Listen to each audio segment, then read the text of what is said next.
Hey guys, my name's Oscar Mikey, and today we're talking a little bit about Battlefield 2042. 1 week ago today, on July 5th, EA DICE put out update 1.1 for 2042. This update isn't a huge deal, it's not a big deal or anything, but it does come with a lot of quality of life improvements, some rebalancing for some weapons and some vehicles, a couple new additions for Portal mode, and just overall kind of making the game play better, feel better, and all that stuff. So it's a really huge list of changes. I'm not going to read through the entire thing with you today because that would take like a couple of hours, but I am going to leave the link for you if you want to check it out in the description below. But I do have a handful of items that I think are pretty interesting that are coming with this update. So air and ground superiority modes are being added to Portal. I think this is really good. I really liked air and ground superiority modes. They're kind of a meme, and it's not something that I usually stick with for very long, but it's good that they're in there and you can experience them.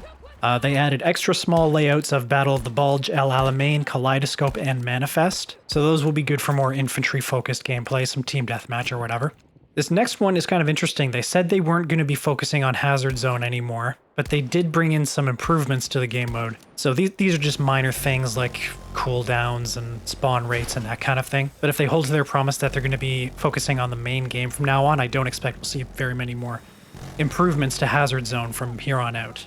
The updated soldier animations for movement have been added with this update. So if you remember, they did that vlog a few weeks ago, and they showed off the animation improvements that they had planned. Well, they're being added with this update, and it's really good news. It should make the characters feel a little bit more believable, a little bit more alive, and it should help with the atmosphere overall. So like as you're fighting, as you're running with your teammates, you're going to see everybody moving in a more realistic fashion, which is great. It's really going to help the overall tone and look and feel of the game for sure.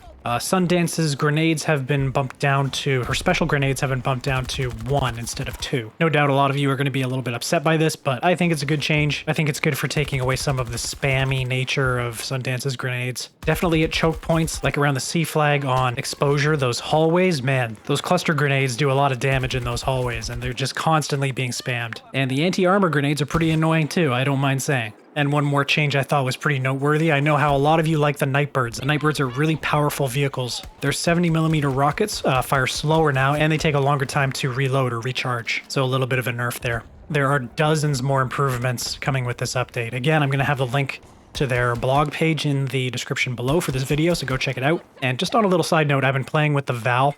It behaves really differently than it does in a lot of other video games. It's kind of off-putting when you use it for the first time.